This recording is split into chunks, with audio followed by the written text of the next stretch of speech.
Amanhã, 20 de junho, é o Dia Mundial do Refugiado. A data foi determinada no ano de 2000 em uma Assembleia Geral das Nações Unidas. Refugiados são pessoas que foram obrigadas a deixar suas casas por conta de conflitos, perseguições ou violência generalizada. Hoje, 85% deles estão em países em desenvolvimento, tentando reconstruir suas vidas. Para falar sobre essa questão, nós vamos conversar agora ao vivo, direto da Grécia, com André Nadeu. André é um voluntário brasileiro que trabalha pelos refugiados. André, boa tarde. Nós trouxemos aí esses números, divulgados ontem, quase 80 milhões de pessoas deslocadas no mundo. Como é que você analisa esses dados? Boa tarde a todos, obrigado pela participação. É um número, infelizmente, que a gente já esperava. Desde 2010 até 2020, o fluxo de pessoas deslocadas no mundo dobrou, de 41 milhões para agora quase 80 milhões. Esse dado do relatório Tendências Globais divulgados ontem pela ONU, tem muito a ver com o enorme êxodo de venezuelanos. Enfim, são 4,5 milhões de venezuelanos, é o maior êxodo da história recente, vizinhos, inclusive a Colômbia já surge como o segundo maior país acolhedor de refugiados, claro, em função do tema dos venezuelanos, atrás apenas da Turquia, que ainda lidera esse ranking dos países que acolhem, como você bem disse aí, sempre países em desenvolvimento. Infelizmente, são números que a gente já esperava num contexto geral, que tem muito a ver com a dificuldade, a falta de interesse político na resolução de conflitos. Você vê a Síria há 10 anos, um conflito que já é praticamente interminável, você não vê uma história, um ponto final, a ponto que essas pessoas possam retornar para suas casas. Uma coisa que a gente aprendeu aqui é que essas pessoas não querem estar nessa situação. O sonho europeu é uma coisa que não existe tanto assim quando você de verdade tem contato com essas histórias e com esses seres humanos. Então a dificuldade do Afeganistão, que é o terceiro país que mais produz refugiados no mundo, são praticamente 5 décadas de conflitos, desde a invasão dos soviéticos em 1979, lá atrás, que esse país vem produzindo refugiados no mundo. Então, na minha opinião, o que falta mesmo é uma tendência, um maior interesse político e uma questão mais humana para que essas pessoas realmente possam voltar para os seus lares de origem ou ter, claro, um processo de acolhimento mais digno, seja na Europa, de onde eu estou falando agora, ou mesmo dentro do Brasil, nos países vizinhos da América do Sul, já falando também do contexto dos venezuelanos, que é o que chama mais atenção nesse dado recente da Acnur. André, você está na Grécia, que é um dos países que mais recebem refugiados que chegam na Europa. Como é feito o trabalho de acolhimento com essas pessoas?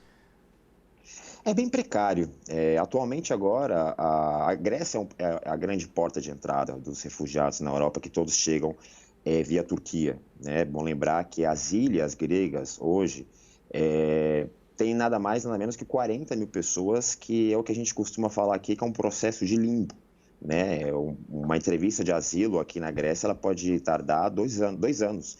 E você fica 2 anos vivendo dentro de uma barraca de camping, fazendo ali 3 horas de fila para um prato de comida, você não tem acesso à educação. Então, a Grécia ela vive uma situação muito peculiar, justamente não só pela questão geográfica, mas também pela política de acolhimento da União Europeia, que simplesmente prefere fechar as suas fronteiras e impedir que essas pessoas, que ocorra uma divisão, vamos dizer assim, dessa problemática.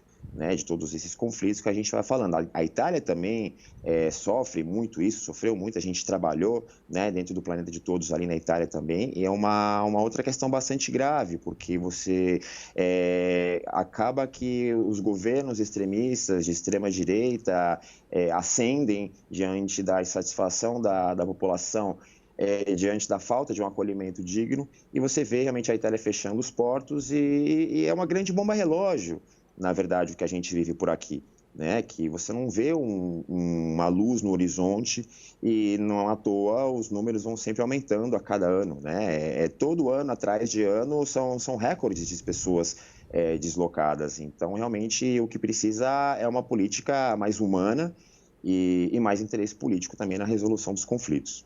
E não bastasse tudo isso, né, André? Nós vivemos um momento bastante atípico no mundo, em que existem dificuldades ali para o acesso à higiene, que é uma questão básica, né? Como é que fica, então, o trabalho com essas pessoas, com esses refugiados, nesse momento da pandemia do coronavírus? Muito complicado, muito complicado.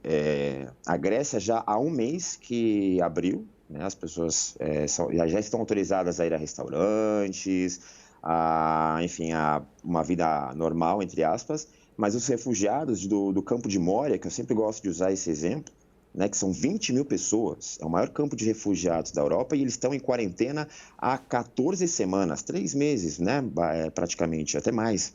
É uma situação muito insustentável. Agora mesmo os refugiados, os voluntários como eu, qualquer outro voluntário que queira colaborar, não pode entrar, porque existe a determinação do governo grego que ninguém pode sair e nem entrar no campo de Moria agora. Agora eu te pergunto, como você vai conseguir manter uma questão mínima de higiene, né, se você nem as torneiras públicas de Moria não tem água?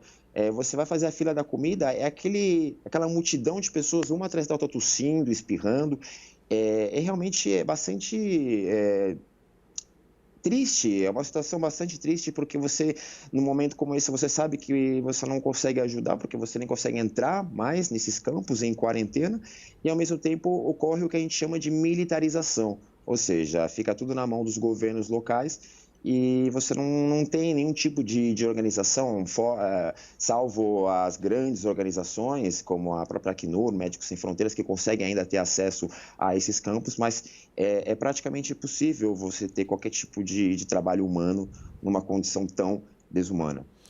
A gente sabe que muitas crianças, inclusive, estão entre esses refugiados, não é? Não são apenas adultos, o que já torna esse trabalho ainda mais difícil. Como fica essa questão de lidar com as crianças? Quais são as maiores dificuldades de vocês? São 34 milhões, entre 34 e 36 milhões de crianças deslocadas ou refugiadas no mundo hoje. Só para você ter uma ideia, praticamente a população junta, né? Vou usar o exemplo que a própria Acnur utilizou, as populações da Austrália, Dinamarca e Mongólia juntas, ou seja, são 3 nações de crianças e, para mim, o principal problema é toda uma geração que está sendo esquecida, que não tem acesso à educação. Imagina, são 36 milhões de crianças que não estão tendo acesso à educação, e também existe um dado bastante alarmante que é sobre a questão da desnutrição, né? O Iêmen, que é um país que vive também um conflito super complicado no Oriente Médio, questão de Arábia Saudita, de Irã, forças locais rebeldes contra o governo, e existe um alto nível de desnutrição dessas crianças. E também, acho que é importante falar dos jovens não acompanhados, né? São muitos os jovens garotos que até estão dentro do nosso projeto hoje, que chegam sem qualquer tipo de referência à Europa.